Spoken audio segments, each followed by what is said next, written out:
Hey, yo, what up, man? Oh, man. Hello, welcome. We're still going strong, man. Every Tuesday, I try to talk music with you, to you, and hopefully it's enjoyed. You dig what I'm saying?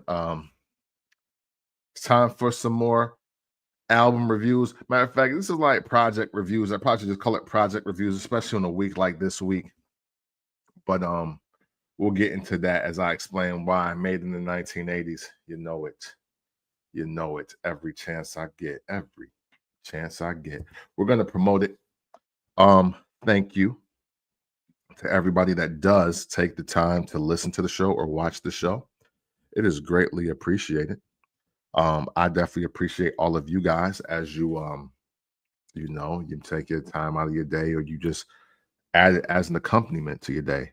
When you check out the show, myself, I am the host. I am the lead orator. You know what I'm saying? But can't forget Wang Dang. Please say the damn doodle. He's on the show as well. A lot. You know what I'm saying? I'm still open to more guests. Want to get into a better rhythm. I got a lot of shows that we're gonna put on Patreon, but we want to get the brand awareness up, if you will. So with that, and also I won't be shooting it here. I want to do some things like in studio.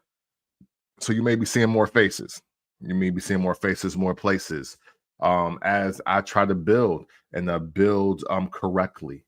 And I thank you in advance for your patience as well as your support and patronage when you do decide to do that.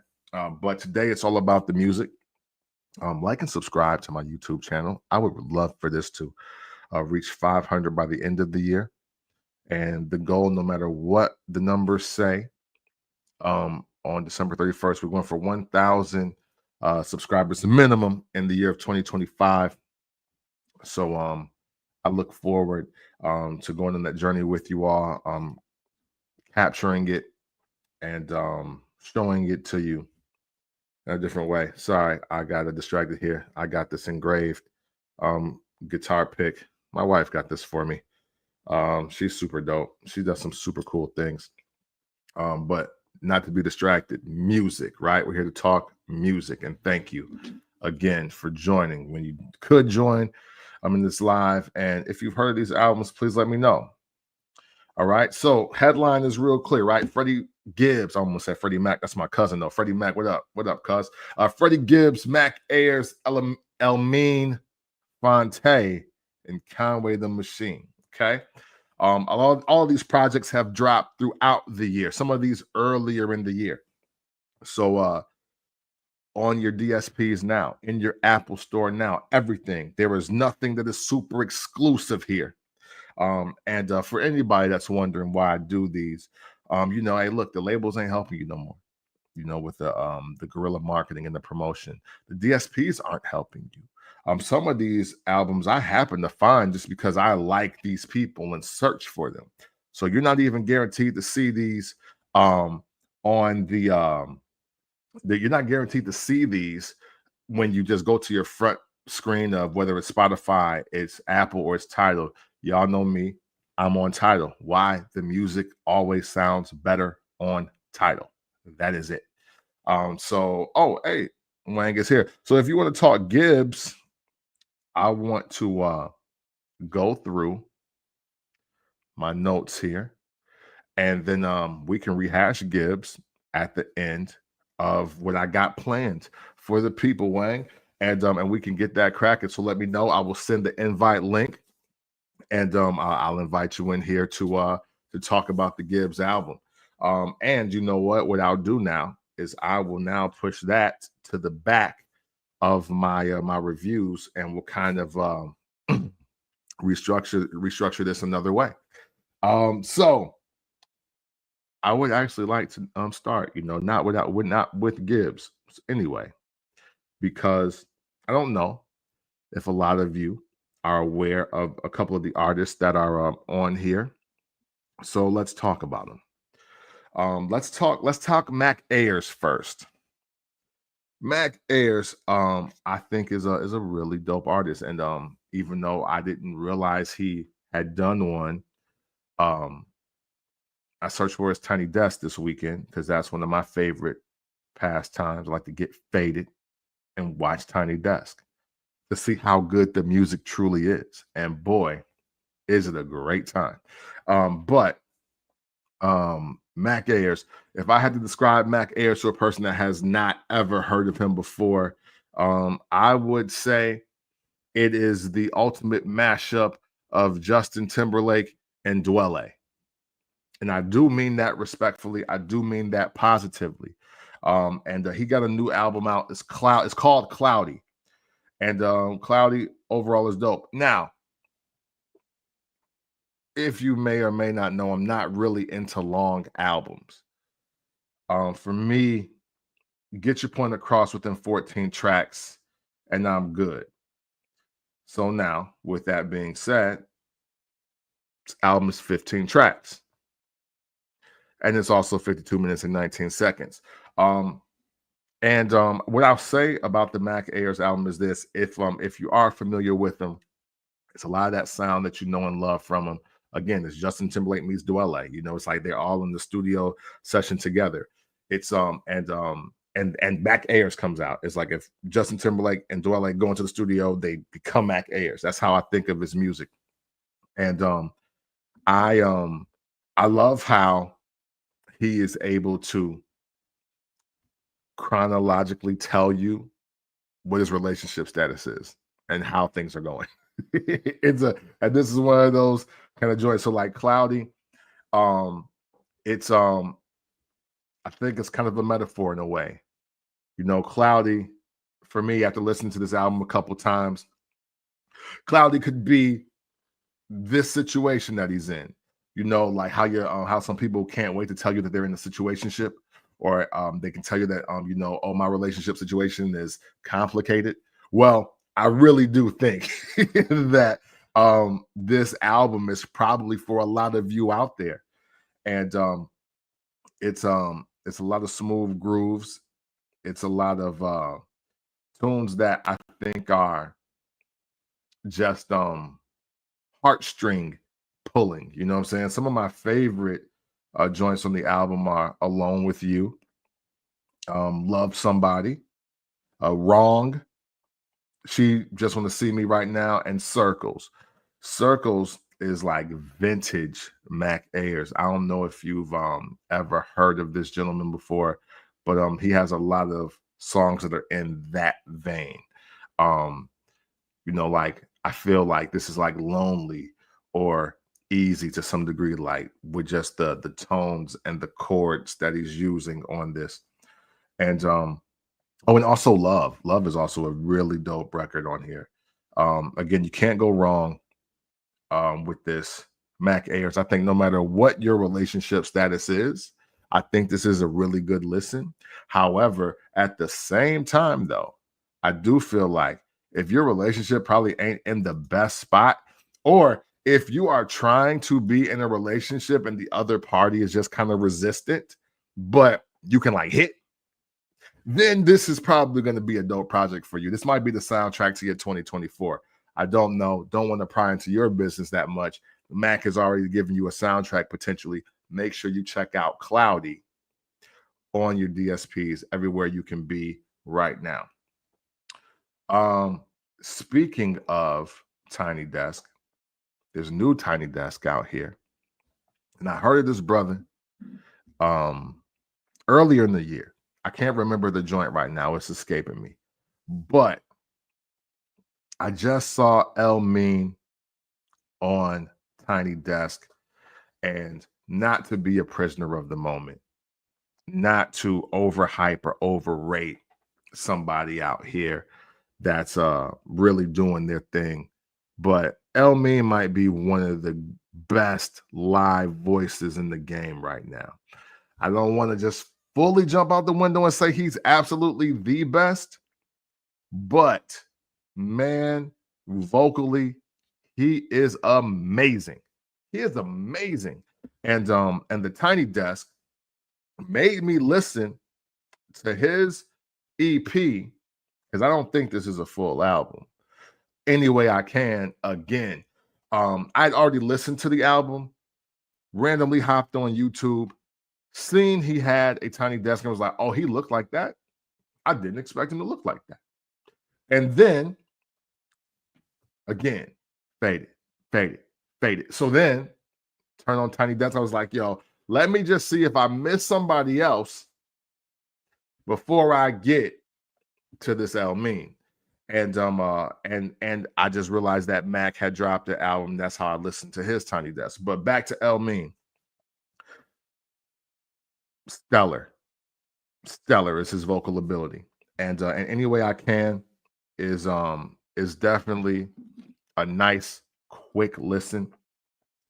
To give you context here, it's only 8 songs and it's 26 minutes and 45 seconds long. So if you got less than a half hour of time on your hands, listen to some really good music, man.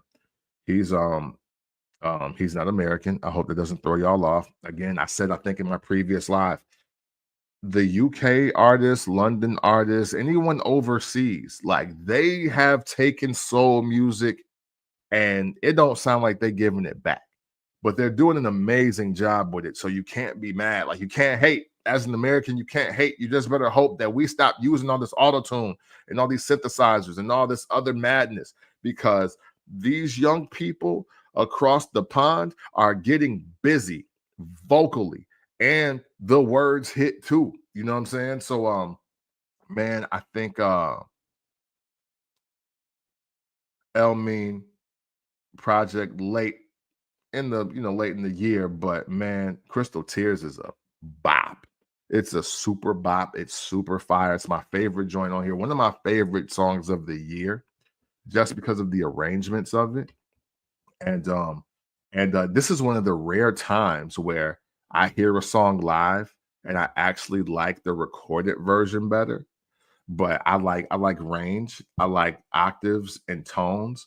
So the way, like, he's flexing on the project on Crystal Tears, but he didn't flex as hard as he could on this particular joint at the Tiny Desk. But he out there with like the xylophone singing and and he going crazy. The TLC, the first track, dope. I also like Sweetness and Until It's Dust. So that's 4 reasons to listen right there, right? And it's only 8 tracks. So, and I honestly do think no matter what, if you are, whether you're into great vocal performances or you just like smooth grooves, I think this is one of them ones for you this year. In a year and in a time, I would say, where most people are focusing on the music from an analytical standpoint. Like if you just want music as art, I think this is one of the best representations of music being art in the soul R&B category for this year. Like I definitely put Elmiene's vocals up with anybody right now. There's a lot of guys that, don't get me wrong, they making bops and they definitely are they singing, they got voices, but man, Elmiene's voice is on another level. He's for the new people, because I'm trying not to be disrespectful to anybody, but I think for the new voices, like he's up there. I don't think too many cats can mess with him on the vocals, just in general. So definitely check out Any Way I Can, Elmiene, super dope project. Again, vocally incredible. So now, you know what I'm saying, we're gonna take a break from the smooth grooves, you know what I'm saying? And we're gonna take a break from all the niceties and something for yourself when you're late nights, if you just want to chill, you just want to ride, you know what I'm saying? We'll get into some violence, we'll get into some East Coast violence, because I think whatever yin there is a yang. And as much as you want to have love in your heart, there's a time for a little bit of hate and rage.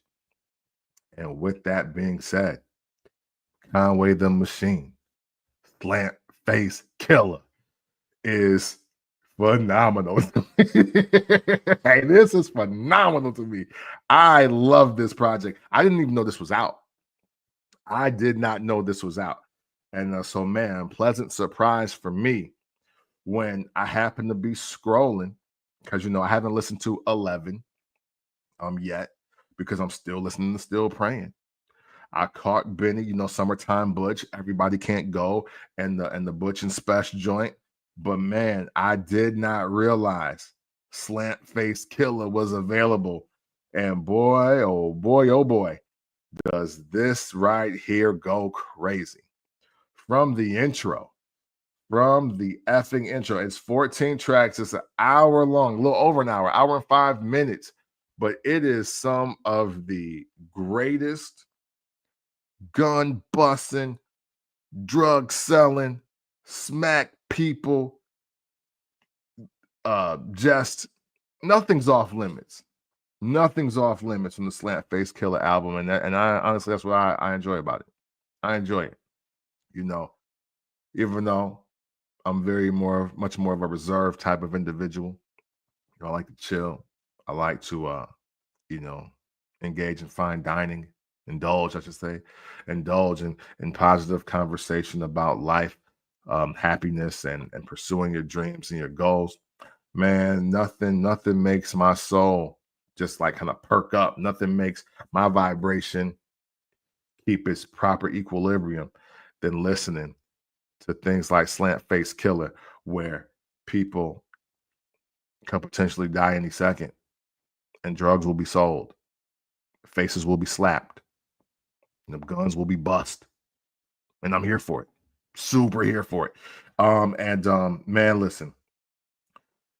This don't need a deep dive right here. This don't need a deep dive at all. But I'll tell you what. let me tell you some of the joints I absolutely love from the door. You got Muddy with Stove Guy. Can't wait for that next Stove Guy album, by the way. He's one of my favorite new guys outside of New York City, because I think he's New York State. But yeah, that's crazy. Milano Nights Part 1. Method Man is still going insane. He's crazy. He's on this album. Vertino with Joey Badass. Yo, Joey Badass, quiet as kept, has one of the most improved catalogs as he just ages. He's becoming a really good artist, a really great rapper. And I would say if you were kind of on the fence until I think his Great American Badass, listen from there on. Because from that album till now, man, he has been on a tear. He is great. Joey Badass, man. I didn't see that coming from him, but he's awesome. Wang, you'll appreciate this. Tech Nine is on the song called Raw. It's hard. I know you're gonna like that. You're probably gonna take a break and listen to that right now. Conway the Machine and Tech Nine. Raw is exactly that. You know what I'm saying? And hey, so it's a lot of people on this song right here, Surf and Turf. But man, was I happy to hear Jay Worthy. I need to review one of the latest Jay Worthy projects and talk about Jay Worthy because I've slowly become a fan since the I think it's the DJ Muggs Soul Assassins I think a project that got dropped earlier this year. Something else, and then he also was at the Kendrick Pop Out show, Jay Worthy and the Whoops. So I like Jay Worthy. It's some other dope cats on here, but I just want to big up Jay Worthy in the process of talking Conway the Machine. It's a who's who of people on here. He even got a show. He even got a joint with Killah on this joint. And even though listen, I am the Notorious Thugs formula didn't work on me like it was supposed to everybody else. So I won't lie to you. When a lot of the East Coast rappers, when they're doing their West Coast, down South, tongue twisting flows, that don't be doing it for me. I don't think those songs are as incredible as people may seem. I know a lot of people like to hear the versatility, but man, I like people to do what they do the best. And it's not to say that the songs where Conway's doing like a double time flow, or he's like, kind of switching the subject matter just to appeal to that younger demo, that it's not good, because they actually are good tracks. But I don't need to hear that. I don't need to hear that. That's why, for me personally, I have Thug Love over Notorious Thugs, because Pac heard everything that they did and was like, okay, but this is what I'm about to do. Like, this is what I do. I'm not doing that. I can't do what Busy Bone just did. I'm gonna get cleaned up out here. So I appreciate the effort, but man, there's got to be, some more respect for the rappers that just do them on the beats and make you feel that. That's all I'll say. If we want to have a talk about how East Coast rappers doing the double time flow outside of Jay-Z, how it's just not that. Jay-Z, I mean, I'm not counting like Fushnikins, I'm not counting them. There's a handful of guys that really do it. That really get busy on the chopping, tongue twisting, and all of that. But I don't really jive with a lot of them. So, just do your raps. Do your raps the way I like it. That's so arrogant. I'm sorry. Hey, but and Karimi, that's another hard joint. Hey, listen, man, Slant face Killah. Hard. That's all I gotta say. And by the way, as I'm talking about all these projects, I know I haven't given like really good ratings or given the rating at all, so to speak. But I would say everything is like 3.5. Depending on what you like and love, this Conway is a 4 for me, a 4 out of 5 for me. Because I just love, just like, I love that it's no frill smash mouth lyricism. That's what I like. I'm really into that. So keep in mind, I'm coming from that perspective. It's not saying that you won't hear something more artistic. It's not saying that you won't hear something more soulful. But I'm telling you, for the type of rap that I like to listen to, if you're trying to finish a gym set, you want to do a drive-by, you want to rob a liquor store, you want to punch your boss in the face at work, you want to tote the line of HR, you want to tell somebody to shut the fuck up and stand on business. Conway the Machine, Slant face Killah. It'll put several batteries in your back. I definitely almost put a boot to the chest of somebody I will leave nameless on this live. Let's proceed. Let's talk. Okay, so now Freddie Gibbs. You only die once, and now is the part of the show where I send out the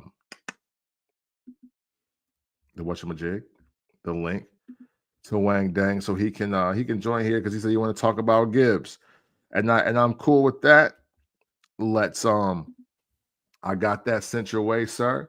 What I will say about Freddie Gibbs, man, is that Freddie Gibbs obviously has a lot of internal beef. He has a lot of personal problems, man. He is he's constantly in some ish. And but I gotta say, man, it makes for some great music. Some great music for us, man. You only die once. Freddie Gibbs is one of the better beat pickers of this era. I think he is a very solid album maker. He's one of the few people that can capture just old Chicago flows, old Midwest flows, to open it up, because you got Detroit, you got Cleveland, you got so many things going on. And he's really a student to the Midwest rap game. And I think that's important, just as we just rap. I live in the South now. I'm in Tennessee, but I love to hear Midwest flows. It's win-win for me, because the more that people can actually rap, the more the Midwest flows seem to really just get more love and respect, because people either think, when you think about the Midwest, depending on how old you are, you're always leaning towards like Twista and Common, or people just think, oh, it's just Kanye West and Eminem. You know what I'm saying? And the thing is, obviously, any of those 4 choices aren't bad.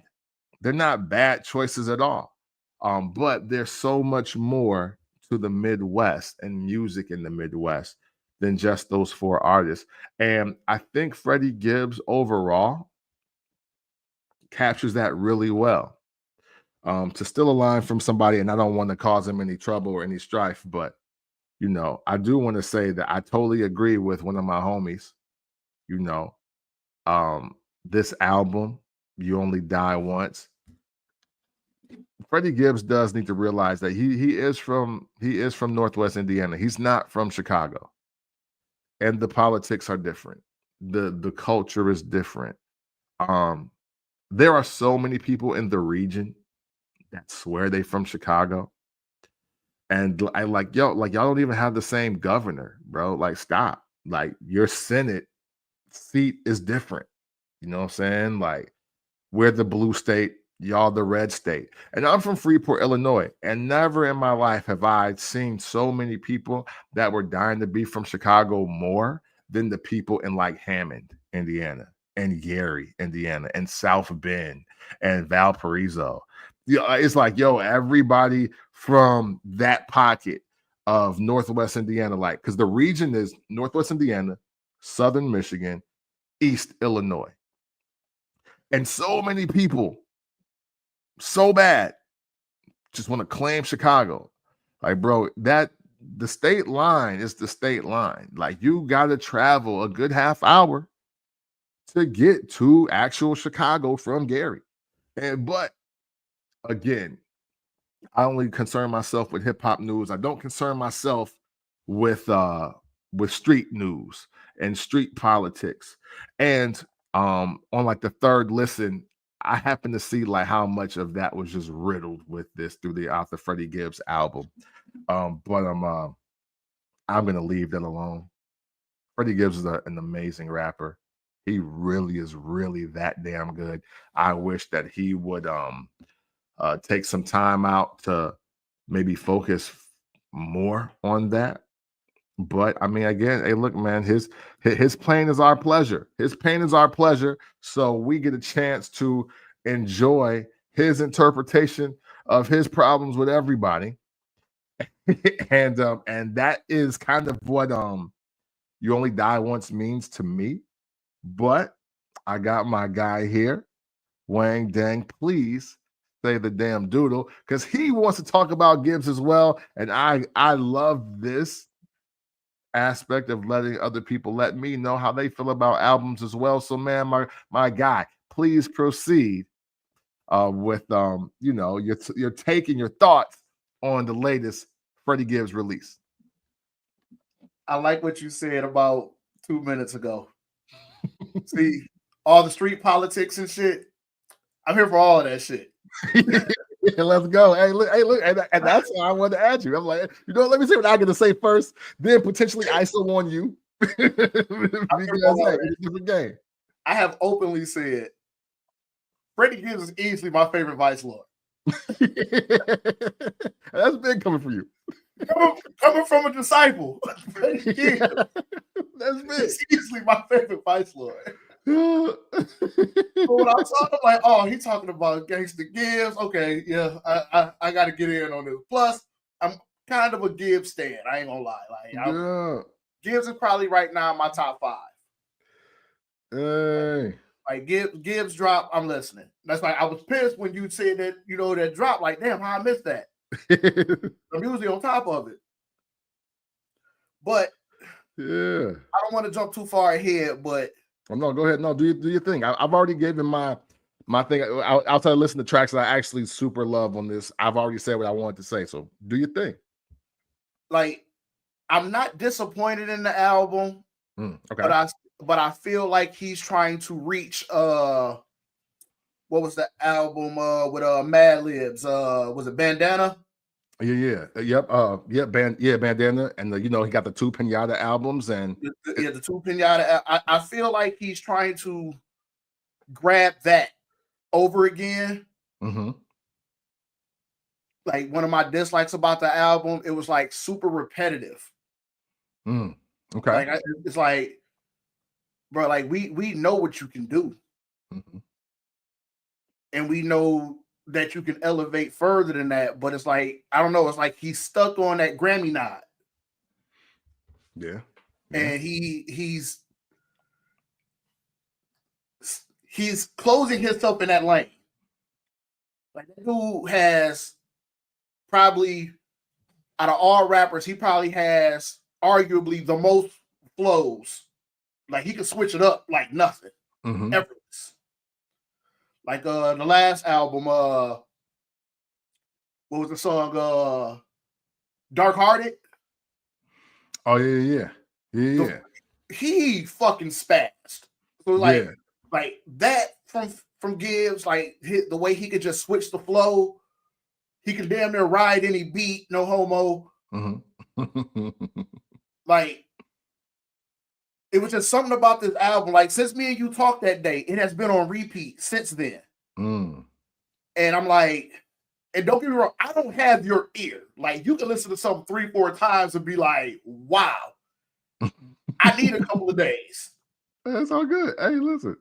But from what I'm getting since me and you have talked, like I said, I have not listened to another album since that day me and you talked. It's not in his top 5. Okay, that's fair. So with that though, because this is how I like to gauge things, what is your favorite Freddie Gibbs album? Oh shit. I said it's kind of hard for me because I'm biased. Like I said, don't get me wrong. I know I'm not saying the best things about him right now, but it's not going to negate the fact that I am. Pause. I am a dick rider. Hey, look, it's all good. Hey, it's your favorite album. It ain't nobody else's. Because I know mine off the rip, and it hasn't changed. And mine has been the same, and it's not going to change because I think, to the point you are making, it is the most diverse for the most part as far as content and sound. It would have to be a toss-up between Bandana and Alfredo. Okay. I off the top of my head, it have to be between Bandana and Alfredo. Okay. And I like that. Because Alfredo's number 2 for me. To me, the best Freddie Gibbs album is Freddie. I didn't want to use Freddie because it wasn't an album. Hey, look, it's an album to me, damn it. Hey, look, I tell you what. I know it's only 10 tracks, but Freddie, from the promotion of it, when he took the whole Teddy Pendergrass rollout, from the different songs that he has on there, the fact that he was just trying some other shit, I love that project from him. For me, I would go Freddie, Alfredo, and Fetty. Those are my top 3. Okay. So and you know, because and then I would have, like, I think You Only Live Twice. I think it would be next. That would be next, probably. So I'm with you with You Only Die Once not really being top 5 or something to really like be sought after. I don't think you learn anything new from Gibbs from this project. And I also agree with you that since Bandana, you've heard this album. Like, you've heard this album before. There's no true growth. He just has more problems. Yeah. Which, hey, you know, rap about your problems. It sounds dope. It sounds dope, you know, but it's not pushing the envelope, which I felt he was doing for a good, I would say, 3 to 4 album stretch. Oh yeah. Yes, I agree. But like, for me, Freddie has his, I'm not going to call it his sound, but what I've noticed, and maybe it's just for my ear only, but when he does a song with like that vocal sample, like throughout the beat, like it's like for some reason I like that type of beat pulls something special out of him. For sure. You know, cause like every album that we listed, like when he has that song where he has that vocal sample, it's like, I don't know, it just does something to him to where like he loses his fucking mind on the beat. Yeah. Like even going back to Freddie, like Diamonds 2, Fire. he lost his fucking mind. Fire.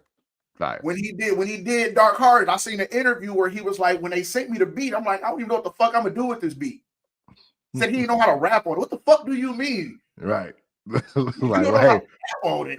But check out what you did. And this what you gave us? Like, this guy is fucking amazing. Yeah. Jeezy used to say, boy, you one rapping ass nigga. Yes, you are. Now let's get back to that. Yeah. I'm with you. Like, you 3 albums in and you done gave me the same shit 3 times in a row. Yeah, man. It's and you know what? Because I want to ask this question because this is why I like talking to real fans / supporters of certain artists. Is it better that Gibbs gives you what you know you love, appreciate, and like, or do you want him to push the envelope more? And if so, what helps you gauge that? I'm going to say I want him to keep stepping out of his comfort zone because I knew who Freddie Gibbs was. Shout out to my cousin Beezy because he put me up on Gibbs. I knew Gibbs from features on Jeezy shit. I had never really checked for anything Gibbs solo until Freddie. Okay. Wow. Okay. So it's like listening to what he was doing on like Jeezy shit. And then with Freddie, like you hear this game banging, drug dealing, goofball ass nigga. Yeah. Beat that boy in the studio like Deathstroke. Yeah. That's my favorite Gibbs song. Deathstroke. like sidebar.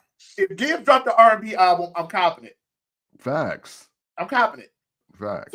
So like I said, I'm hearing like this typical gangster rap cat, Freddie Gibbs, that has an amazing flow. And I'm like, okay, cool. Another rapper signed to Jeezy, even though he wasn't signed to Jeezy. But then I can't even tell you how. Matter of fact, I know how I ran across Freddie. His promo for it. Yeah. Hey, listen. Hey. Cash. Yeah, man. I'm like, if that's what the fuck he's doing. If you could see, I said this to you before. A gangsta ass nigga that's done all the gangster shit ain't gotta prove himself to be gangster no more. For sure. He can have fun. He can enjoy himself. He ain't gotta ice grill everybody that's on the block. Right. So that's what made me say, let me listen to Freddie. Mind blown. I've been dick riding ever since. Pause. Yeah, hey, listen. He's my favorite Vice Lord. Hey, I love it. I love it because that is, I think that is what it's all about, essentially, right? There was obviously a pocket of time where Gibbs was having a lot of fun creating music. And as you round out, I think, as we leave the 2010s, so we're talking about what, 2017 to 2019. I think it was all smiles, daps, and hugs for Gibbs, and I think he was creating some really dope work. And to your point, Bandana gets the Grammy nomination, and a lot of people felt he should have won. Now, this is where I bring y'all into the group chat, because when Bang and Jones was like, yo, Gibbs got to win the Grammy, I said, man, he ain't winning that shit. And I was like, sorry, y'all, no disrespect, but this ain't it. Like, if the song with Anderson .Paak is the song, then this ain't it. Like, I'm sorry. And I was like, but that's okay. That don't mean this album ain't hard. This album is hard. This album ain't a Grammy though.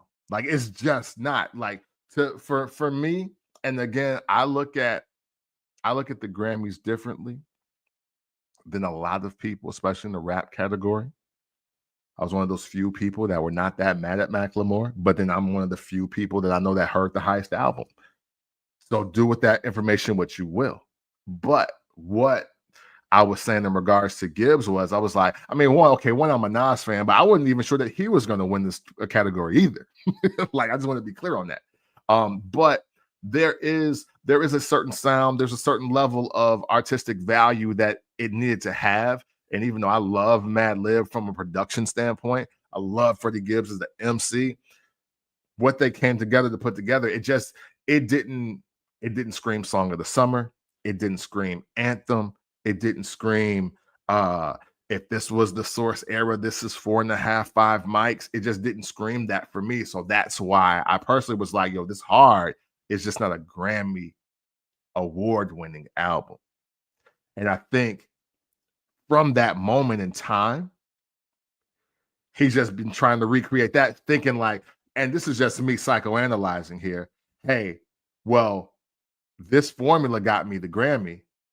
So if I stick in this formula, eventually I'll just get one.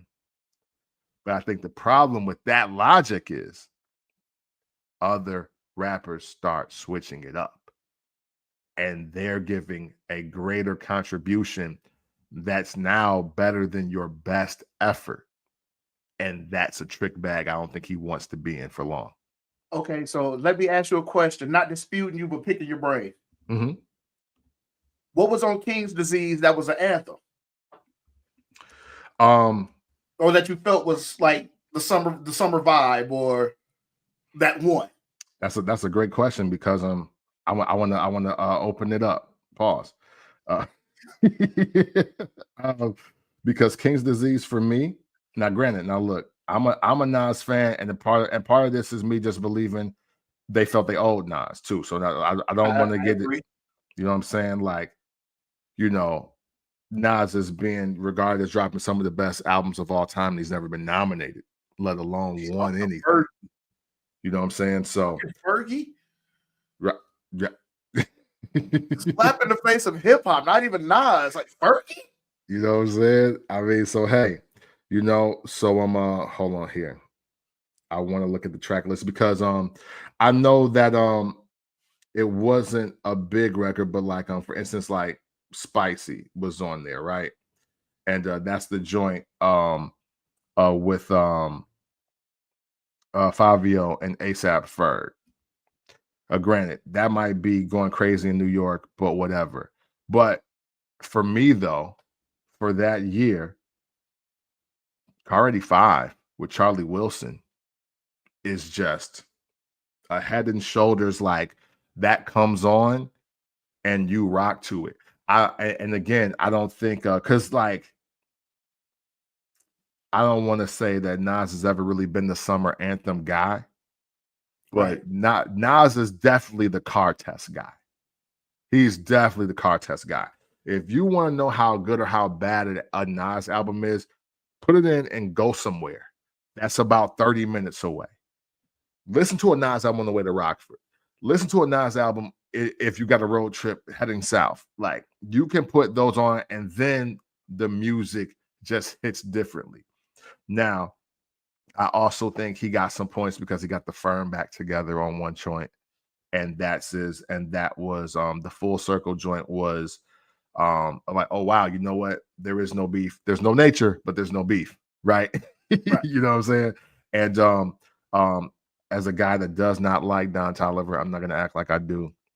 I think he did a good job of incorporating a lot of the newer acts. I'm not the biggest fan of Dirk. I'm not the biggest fan of, you know, all of these guys. Hey, all bad. Anderson .Paak is on this album as well. And not for nothing, I think this is the better Anderson feature versus the one on Bandana. I just do. And it's nothing there's nothing to do with Anderson per se. I think you're just dealing with a person that makes one type of record with a person that can make damn near any type of record. And that's just the difference. There's a even though King's Disease is a very short album from a rap veteran, right? It's classic traditional hip hop records that we grew up listening to. The sound, the structure of it. That's what it is. And that, I think, especially when you look at the year that it came out, that was Ninth Wonder and the rest of the Grammy board's way of saying, hey, the elder statesmen in hip hop are still making some really dope music. And and this is probably the best effort out of all of them. Because, hey, look, Jay had already, 444, Magna Carta Holy Grail, Scarface, Deeply Rooted, which is a great album, by the way. Scarface, Deeply Rooted. Q-Tip has dropped albums in his 40s. Kanye, Life of Pablo. Like, so there's a lot of guys 40 plus that are dropping albums, but while everybody, with the exception of Face, was probably trying to chase another hit, Nas was just like, let me show y'all what Illmatic would sound like if I started rapping at 43 versus 18. You know what I mean? So that's my thought. Okay, let's jump a little bit. Then we're going to get back to Gibbs. For sure. Okay, because I'm still picking on you about the summer vibe. Oh, yeah, for sure. Let's do it. Killer Mike's Grammy win for Michael. Phenomenal fucking album. Mm-hmm. I still listen to it to this day. Like it still gets rotation, heavy rotation. Yes. So there was still he didn't make that album for the radio. True. I want to look at that category real quick. I just want to see who was nominated because I have a great answer for this. This is honestly really easy. I just want to make sure I got the nominees correct. That was for this year, right? 2024. He won. Oh, wait, was it 2023 he won? 23. So, yes. Oh, wait. No, Mr. Morale and the Big Steppers won. Oh, Jesus Christ. Yeah, Killer Mike, Micro. Okay. So, look.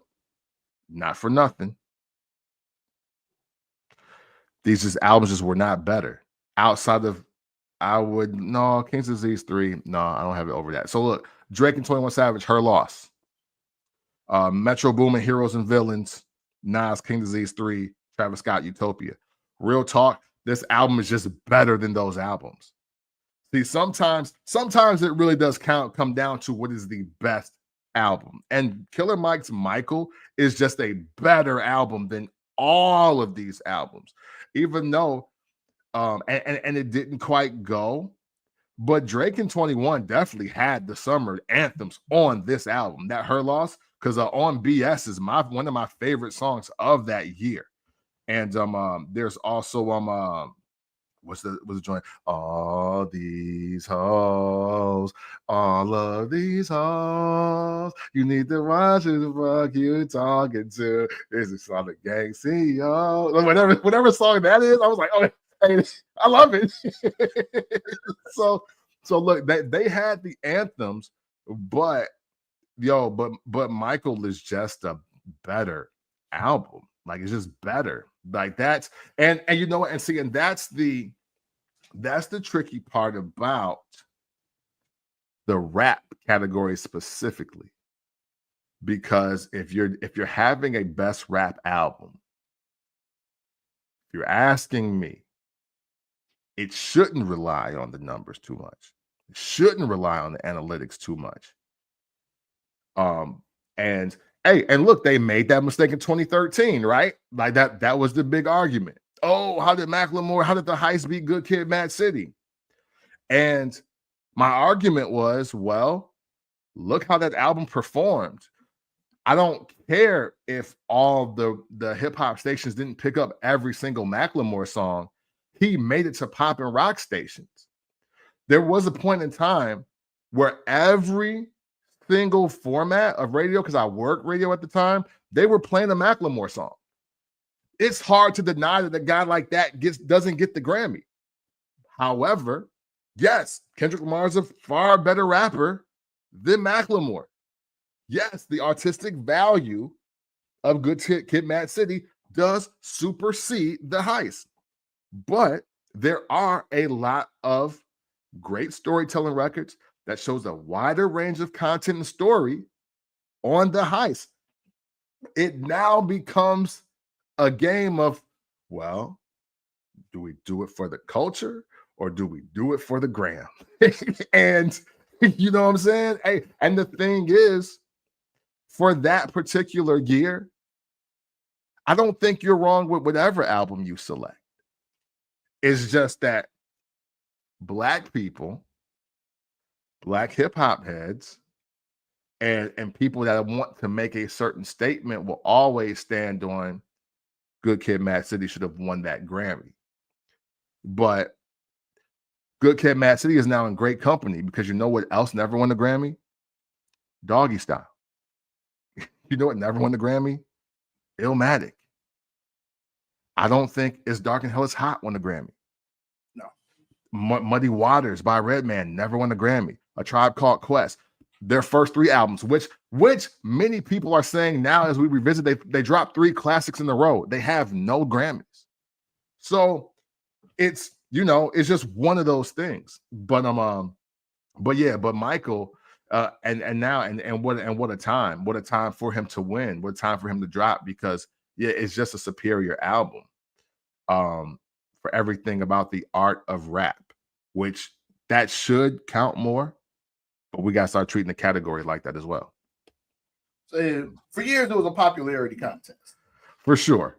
Absolutely. And that's the reason why I asked you that question the way I asked you. Like, okay, when do you start taking the artistry more serious versus the popularity? Yeah, for sure. And because like the Grammys is the biggest night of music. And and also I think the art should matter, since now that they said it. I forgot who they felt got snubbed or lost. I forgot who it was. But they were like, well, the Grammys is really about, the artistic value of the project. And so if you're using the MPC, but they really call the violinist, then technically we're going to say that the violinist album is better because it's more art being put into it. And they sing on key and at different octaves than your monotone, tone deaf singing. Or you're only rapping. That person can rap and sing. Like that, like now they're trying to play the artist card. They're like, okay, yes, it's about art, but you also got to submit your albums. And it's like, now who on Guys Green and Blue Earth is actively not trying to submit their album? And why are you, as the Grammy board, not just selecting the albums? I love the concept of the Grammys until I heard that. Like, I thought they picked. And I was like, oh, so y'all thought that these were the best albums. But then when you learn, it's like, oh, wait, you got to submit and then they vote and then it's the pick. Oh, no, that's nasty. I don't like that. I mean, who would not submit? Well, short answer that we know of is Drake. that we know of. And only because when he doubled down, though, when he won 2 years ago, he's like, yo, these Grammys ain't shit. So, you're not a whack artist because they don't say because you don't have one of these. Like, he got up there and started shooting the Grammys and started playing the band on this nigga. So I was like, wait, hold on. But then you look at it, 15 years, 5 Grammys. I don't care how we feel about Drake. He should have more Grammys than that. He should have more. I'm a hater, so. But I get it. Back to Gibbs. Yes, for sure. And then I'm gonna let you finish out. One thing I can't respect about this album, because you don't get this a lot, no features. Yeah. He said, this is mine. It's all mine. I don't need any help. I greatly appreciate that because that doesn't happen anymore. Yeah, man. It's definitely few and far between. That is for sure. Like when I listened to it after I finished it, I'm like, wait, I didn't hear any other voices. So I had to play it again. Then I had to look at I actually had to look at it. It was just like respect, because you don't get that anymore. Yeah. Yeah. It's and the plus for Gibbs is like, you know what? Hey, even if I don't have any friends, I can still make a dope album. Yeah. Yeah. Even if And I'm cool with everybody that. even if everybody hates me. I still thinking Origami. He had that bar trying to explain the Freddie Gibbs situation, but Yeah. you don't get around that, fam. Yeah. It's like, hey, bro. You don't get around that. It's like, look, man, I mean, hey, look, I mean, she could have kept it G. We didn't need to know that. At You know what all. I'm saying? But hey, yeah, I just never address it. Your kink is your kink. I don't kink shame. Gibbs. I don't kink shame. You don't need to make that sound fly to me at all. It's not gonna change my perspective on any of it. No, it just ain't gonna change. It's like, oh, that's what he into? Okay, that's cool. Hey. I'll never be in a situation where we can connect on that. But hey, it's cool. Hey, do what makes you happy, fam. Facts. Facts. Oh man. Oh man. So yeah, so Gibbs, if you had to give You Only Die Once a rating out of 5, what did you give this? Everything that we've said, everything in totality, what do you have as your rating for this album? I'm gonna give it an odd rating. Okay. Because I want to be complicated. I would have to give this one a 2.75. Okay. I can't give them a 3 because, like I said, I've heard it. You've told us before. So I can't give you a 3. So, but I'm biased all in the same. So to be fair, I'll give it a 2.75. Okay. Like I love the production. He never lets me down with production. Yeah. Like I said, he has one of the dopest flows. Like I don't think really anybody jumps on a beat like he does. But as far as the music that he gave us, I need something different. I got you. I respect that. Man, for me, I'll still say I will give it a 3. A 3 out of 5. Because of what you said, though, at the same time, it's like the production is so fire. And Freddie, I give it a 3 off of just production and his actual rapping ability. You know what I'm saying? Like, it's hard for me personally to give any person that can really rap less than a 3, because that's me saying on your worst day, I think you're pretty freaking dope. You know what I'm saying? Like on your worst day, I think you're dope. Now, don't get me wrong, there's some 2 albums out there, and there's some 1 albums out there, y'all. There's some 0.75 albums out there, y'all. And we probably won't talk about them until I just feel the urge to be like, you need to know that this is trash. Like, let's take a damn shit on this shit. Yeah, you know what I'm saying? We might need to take 7 minutes and let you know this is ass. but for the most part, I just give credence because I know how difficult it is to create a project, and the rapping ability, the subject matter, the aspect of trying to connect with an audience, but not care what anybody thinks at the same time. So, like, if you're able to really rap in spite of all of that, and it's just middle of the road, I gotta give you a 3. Gotta give you 3. But I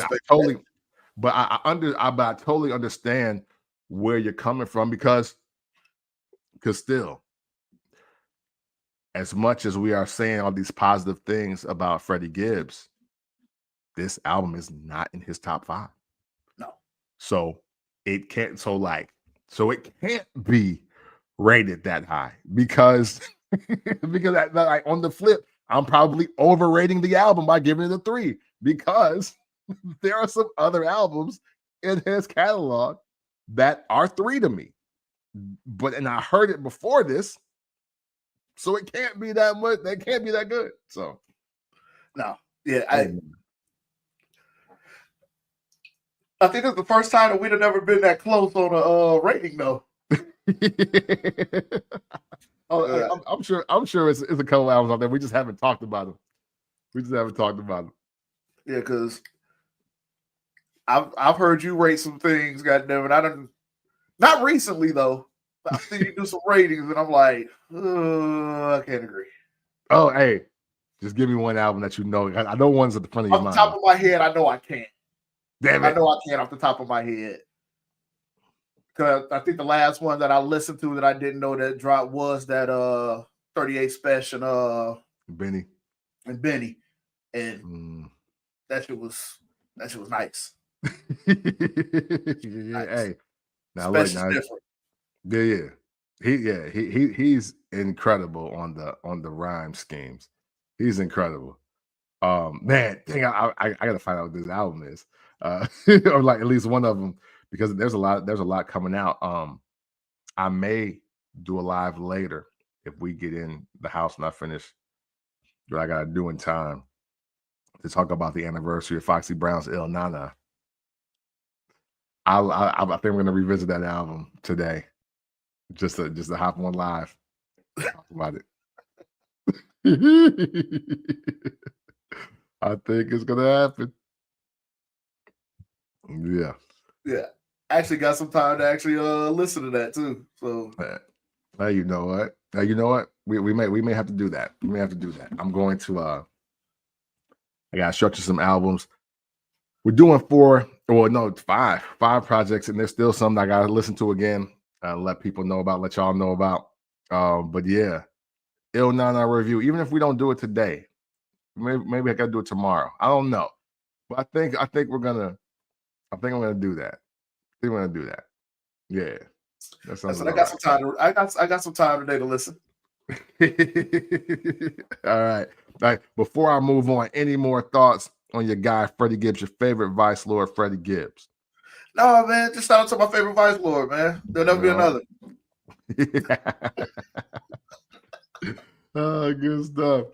Good stuff. So, man, to round out my album reviews, project reviews for this week, I gotta give it up to my guy, one of my favorite artists of this millennium, because the first time I heard any of his projects was 2005.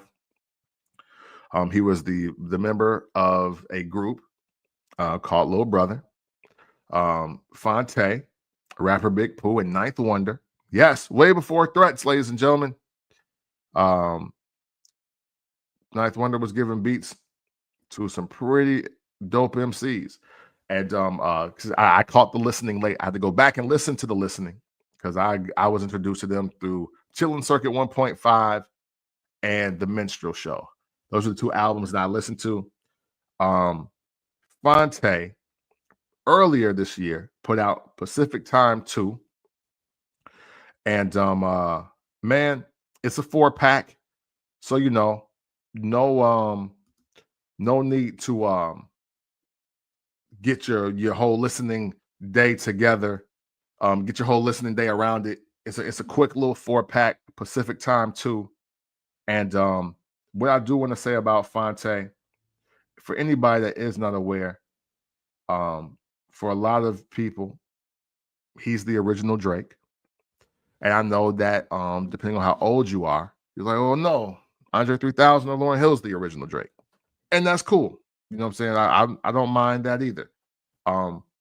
However, when you really listen to if you ever listen to Drake's Comeback Season, my favorite joint on that mixtape, and this is like from 06, 07, is Don't You Have a Man with Lil Brother and Dwelle. And Phonte sings accompaniment on the hook with Dwelle, and then he closes the song with the greatest verse on the whole entire song, and then gets back to singing at the end of the song. Phonte, to me, is one of those rare artists in time that can literally do anything and sound great. He's an elite rapper. He has impeccable vocal ability, and he takes chances musically. A lot of people may know him strictly from rapping, and and that's great. But I also encourage y'all to listen to his cover of "Take on Me" by Aha. Yes, the 80s classic. The 80s classic. He covered it and he smoked it. Like Phonte is really that dude. And Pacific Time 2, no different, even though it's a 4-pack. These four joints are very eclectic, very artistic driven. 5:55 a.m. is my favorite. It's a nice little dance track. You know what I'm saying? Get this on. You know, it's only the time is 5:55 a.m. and I want you. Yeah, hey, that's my joint. Hey, so Run for Your Life. Also a dope one. That's what kicks off the project. I will admit, if you are trying to get a workout or you're trying to maybe try to amp your spirit up, then this ain't the project. I'll keep it so real with y'all. I was turning this on when I was gonna do the stairs and some pull-ups, and it pissed me off. I was like, nah, come on, Phonte. I was like, yo, come on, Phonte. I can't do this right now. No, this ain't gonna work. Like maybe if I was doing aerobics, maybe, but this ain't it. But I tell you what, when the breeze hit on the day and it was like a sunny day and I was like on 386, I think prepared to go downtown to meet my wife. Oh, did this sound amazing. and that was the vibe. And I was like, yo, I was like, obviously, he spent some time in the LA nightlife, and this is his interpretation of what some of that is for him. And I dig it. So yeah, man. Hey, look, you want a quick 4-pack? I would encourage you to listen to a lot of the stuff that he's put out. Look, No News is Good News. His 2018 album was super dope. Charity Starts at Home was dropped in 2011. One of my favorite albums of that year. And of course, that Made the Lord Watch, that Little Brother album. I think it's about 3 years old now, 4 years old now. But yes, Phonte, Little Brother, Phonte Solo, Phontigalo, Tigalo. No matter what you listen to, it's gonna be fire. A stamp dude, one of my favorite artists of this millennium. Check out Pacific Time 2, for sure. Yeah. On Phonte. Maybe I need to get to it. Oh yeah, for sure. For sure. Hey, you know what? I think for where you're at in life, you would hear his verses like the right way off the rip. Interesting. I just think you do. And that's and that is, we're not persona, not GD, but grown man. Mr. Brooks, the grown man. Where is he right now? And I even think some of those minstrel show verses, a song that really popped into my mind was All For You on the Little Brother album. I was like, yo, you might sincerely fuck with that. I know I did. Truth to be told, I was like, man, I listened to that 2 or 3 times, and a couple of them, I was like, yo, man, this is how I be feeling. Shit. so I mean, yo, no, for real, Phonte, one of the few. There's not very few artists that I could stamp that no matter what you're going through in life, that he got a verse for it. But Phonte is one of those guys for sure.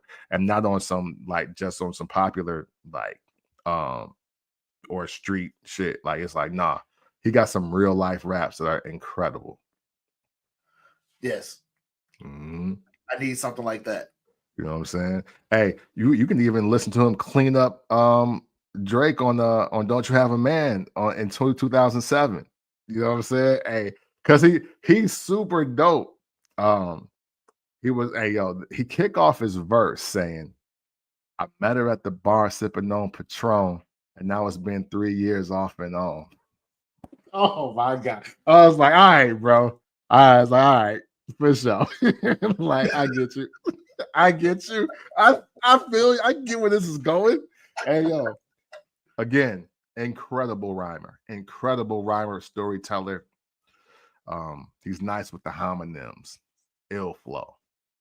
You know what I'm saying? I got some research to do, man. You finna have me on it's my last day of vacation, so you finna have me listen to a lot of music today. Good deal. Yeah. I'm fucking with it though. Absolutely. So yes. So man, that is it, because that was a short project. I got some more joints. Yo, y'all make sure y'all let me know in the comments or wherever. If there's some albums that you were on the fence about listening to, maybe I've already listened to it. Maybe it's already in my queue to listen to give to y'all. I'm trying to hop around, not just give y'all all the fourth quarter albums, because there's some albums that before I even thought about doing this, that I definitely want to tell you about. That's why I went back in time for the Pacific Time 2. That's why I'm telling y'all about Slant Face Killah, even though it's been out for a minute.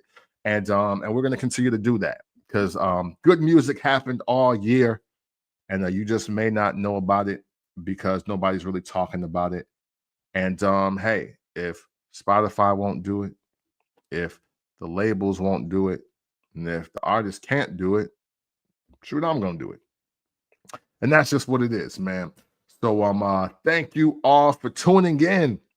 And again, hey, remember, made in 1980s, episode 37, which was actually episode 36. It goes live this Saturday if you are on YouTube only, and Friday if you're looking for that audio version, everywhere that you listen to your podcast or anywhere that you listen to your podcast.